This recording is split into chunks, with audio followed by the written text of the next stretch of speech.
আপনারা দেখছেন Assam prime news 24x7। খবর পড়ছি আমি সুস্মিতা। ক্ষেতের মাঠে ঘরের টিন, ঝড়ের তাণ্ডবে ক্ষতিগ্রস্ত শিলচর সহ আশপাশের অঞ্চল। হঠাৎ করে প্রকৃতি তার ভয়ঙ্কর রূপ দেখালো। চৈত্রের আকস্মিক ঝড়ে কাছাড় জেলার শিলচর শহর সহ আশপাশের এলাকায় ব্যাপক ক্ষয়ক্ষতির ঘটনা ঘটেছে। এতে স্বাভাবিক জনজীবন মারাত্মকভাবে ব্যাহত হয়েছে। ঝড়ের তাণ্ডবে জেলার বিভিন্ন স্থানে বড় বড় গাছ উপড়ে পড়েছে।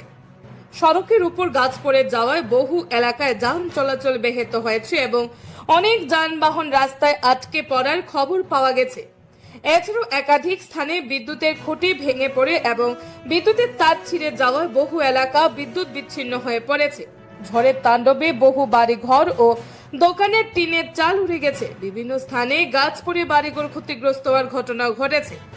রবিবার দুপুরে আকস্মিক এই ঝড়ে শিলচর শহর সহ আশপাশ এলাকায় ব্যাপক ক্ষয়ক্ষতির খবর পাওয়া যাচ্ছে।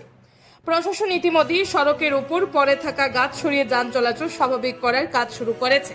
এখনো পর্যন্ত কোনো হতাহতের খবর পাওয়া যায়নি, তবে ক্ষয়ক্ষতির পরিমাণ আরো বেশি হতে পারে বলে আশঙ্কা করা হচ্ছে। Bureau report, Assam prime news 24x7।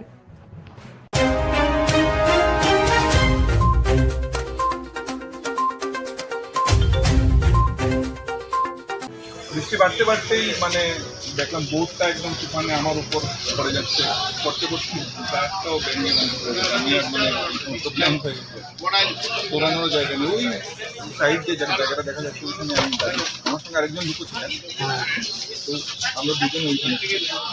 আপনার তো কিছু হয় নাই না? না না, আপনার বাসা কোথায়? আমার বাসায় শোনাই নামটা? আমার নাম